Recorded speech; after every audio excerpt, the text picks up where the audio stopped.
Good evening students once again.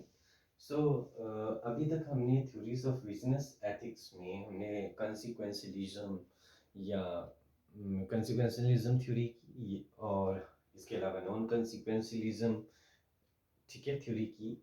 Now अब जो हमारी थर्ड पार्ट में हम वर्चु वर्चु एथिक्स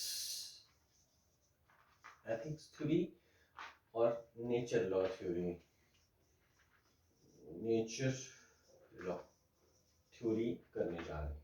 तो सबसे पहले हम वर्च्यू थ्योरी की बात करते हैं। वर्च्यू थ्योरी क्या है? वर्च्यू थ्योरी के बारे में हम डिस्कस करेंगे। वर्च्यू थ्योरी क्या है ना, इसका क्या रोल है, क्या इंपॉर्टेंस है, उसके बारे में हम डिस्कस करेंगे।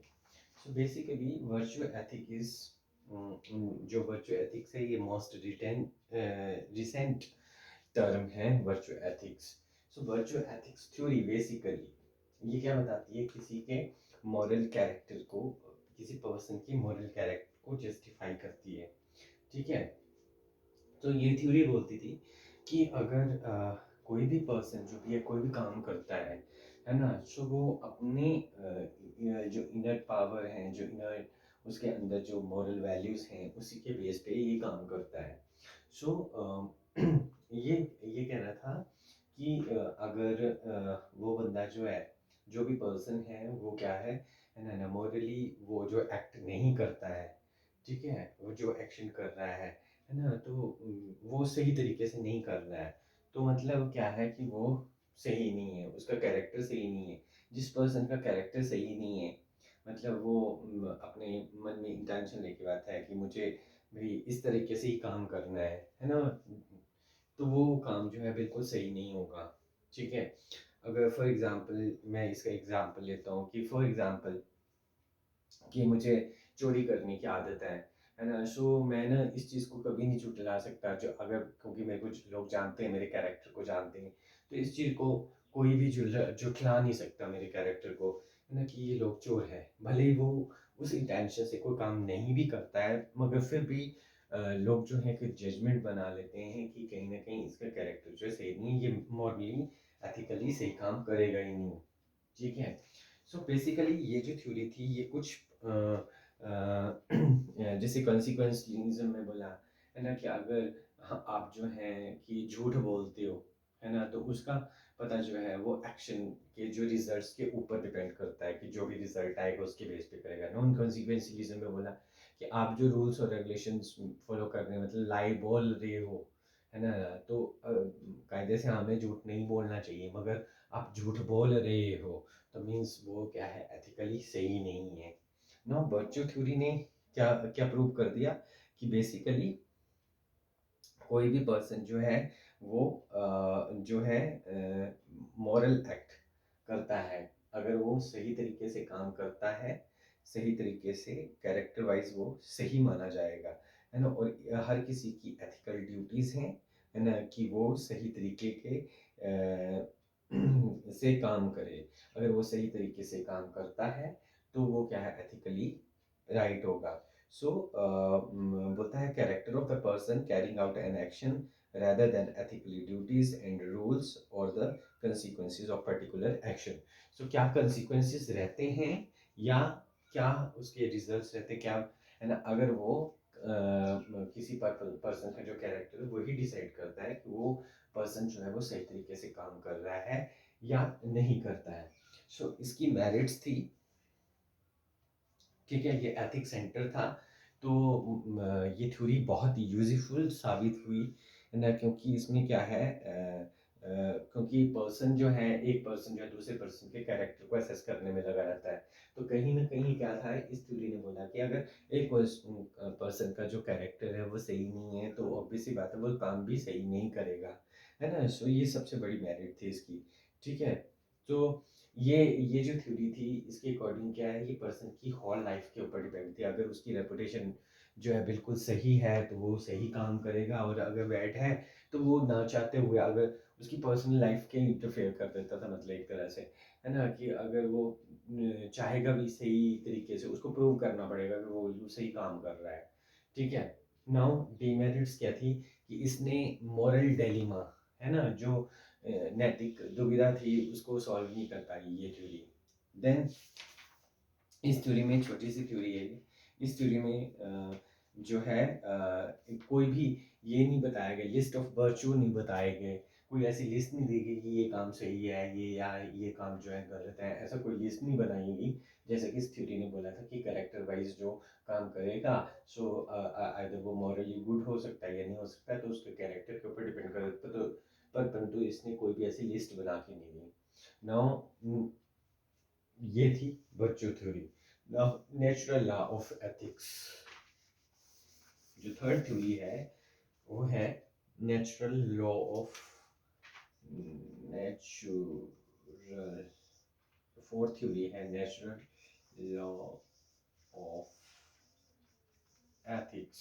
नेचुरल लॉ ऑफ एथिक्स में क्या बोला गया कि there is some kind of power that is God, है ना, जो कि गॉड है, उसी ने रूल्स बनाए हुए हैं, है ना, वही जो है सभी को बोलता है कि इस तरीके से काम होना चाहिए। अगर एक पर्सन जो है वो काम करता है ना, तो उसको कहीं ना कहीं वो चीज़ इनेट उसकी जो सेंसेस है उसको पता है कि वो जो काम कर रहा है वो बिल्कुल सही कर रहा है या नहीं कर रहा है। बिकॉज ये जो लॉ गवर्न किया है ये किसी नेचुरल पावर ने किया है, दैट इज नेचुरल लॉ में ये इंडिकेट है कि हमें कोई भी काम इसी तरीके से करना और उसका कोई तरीका नहीं है। सो इसने कुछ करेक्टरिस्टिक्स दी नेचुरल लॉ की, लॉ ऑफ एथिक्स में। सो इसने बोला कि नेचुरल लॉ जो है universal in nature, universal nature है, मतलब सबको मानने ही पड़ेंगे, यूनिवर्सल नेचर है, लॉस की यूनिवर्सल नेचर है। ठीक है, ठीक है, हर कोई इसे सब कॉन्शियस लेवल पे, कॉन्शियस लेवल पे फील करता है। ठीक है, हर कोई इसको सबकॉन्शियस लेवल पे फील करता है, मतलब कहीं ना कहीं उनको अंतर मन में ये पता होता है कि ये काम जो है बिल्कुल सही है, तो ये बाय नेचर भी सही है, नहीं तो गलत है ये काम।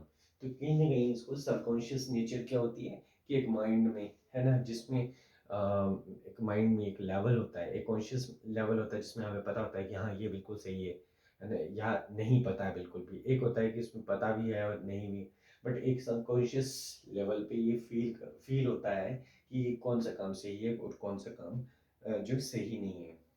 ठीक है, और ये जो लॉज हैं ये क्या है, apply to all human being, apply to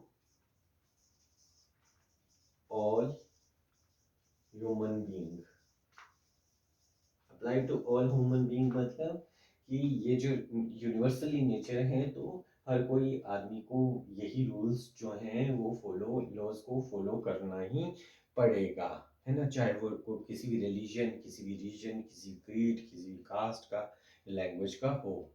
ठीक है, और ये जो मॉरल लॉज हैं ये मॉरल कोड ही हैं जिनको फॉलो करना ही पड़ता है, ये मॉरल कोड ही है।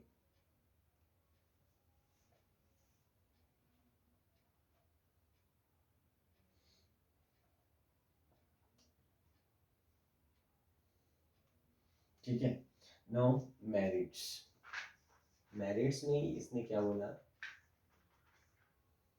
मैरिट्स में इसने बोला कि ये जो लॉज हैं इसमें ऑलरेडी राइट और रॉन्ग डिसाइडेड है, राइट और रॉन्ग ऑलरेडी डिसाइड है नेचुरल लॉज के अकॉर्डिंग कि कौन सा काम जो है बिल्कुल सही है, कौन सा काम बिल्कुल गलत है। ठीक है, इस लॉ ने बोला कि हर ह्यूमन के पास पावर है judging, power of judging, her human के पास पावर ऑफ जजिंग है कि क्या मतलब कौन सा काम सही है और कौन सा काम गलत है।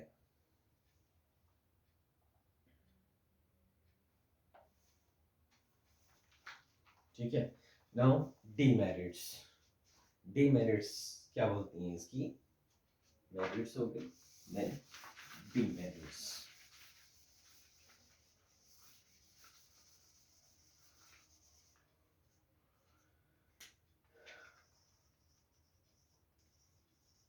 डीमेरिट्स क्या बोलती हैं इसकी, कि बोलता है कि हर ह्यूमन बीइंग्स में अलग अलग इंटरप्रिटेशंस हैं। वैसे तो नेचुरल लॉज तो बात की बात है, पर हर ह्यूमन बीइंग की अलग अलग इंटरप्रिटेशन है कि क्या गलत है और क्या सही है।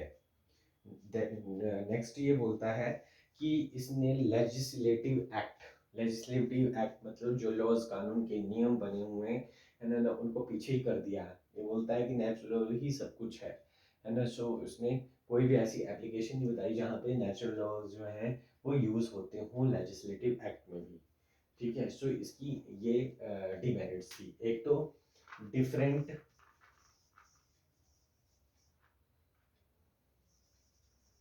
Different nature of individuals. Her individual की अपनी अपनी नेचर होता है, किसी के लिए कोई काम सही है, किसी के कोई काम अलग है ना। No application in legislative acts. ठीक है, तो लेजिस्लेटिव एक्ट में कोई एप्लीकेशन नहीं। सो इस तरह से आज हमने ये पार्ट 3 के अंदर जो है कंप्लीट कर ली theories of business act ethics, है ना, जिसमें सबसे पहली थ्योरी हमने पार्ट 1 में की थी कॉन्सिक्वेंशलिज्म थ्योरी। ठीक है, कॉन्सिक्वेंशलिज्म थ्योरी की थी। देन हमने कॉन्सिक्वेंशलिज्म थ्योरी की थी, जिसमें हमने दो थ्योरी की थी, इगोइस्टिक और यूटिलिटेरियन थ्योरीज। कॉन्सिक्वेंशलिज्म थ्योरी को टेलियोलॉजिकल थ्योरीज भी कहा जाता है। Then non consequentialism theory part 2 में की, जिसको हम डियोंटोलॉजिकल थ्योरी में कहते हैं, है ना, जिसमें हमने दो थ्योरीज की, that is act deontology and second one is rule deontology, है ना। देन हमने थर्ड थ्योरी की वर्चू एथिक, जिसमें हमने कैरेक्टर की ही बात करी, है ना, कि कैरेक्टर ही डिफाइन करता है। नाउ देन लास्ट में हमने फोर्थ थ्योरी की natural laws through third part में नेचुरल लॉज ऑफ एथिक्स, जिसमें बोला कि नेचर ने ही डिसाइड कर रखा होता है कि क्या सही है क्या गलत है। सो इसी के साथ हमारा थ्योरीज ऑफ बिजनेस एथिक्स जो है वो कंप्लीट हुआ। Thank you. अगर आप को मेरी ये वीडियो पसंद आई हो तो प्लीज़ इसे लाइक करें, शेयर करें और मेरे चैनल को सब्सक्राइब करें। ठीक है, एकेएम क्लासेस में नाउ चेंज कर दिया मैंने नाम, सो एकेएम मैनेजमेंट क्लासेस। सो इस चैनल को जरूर सब्सक्राइब करें। Thank you.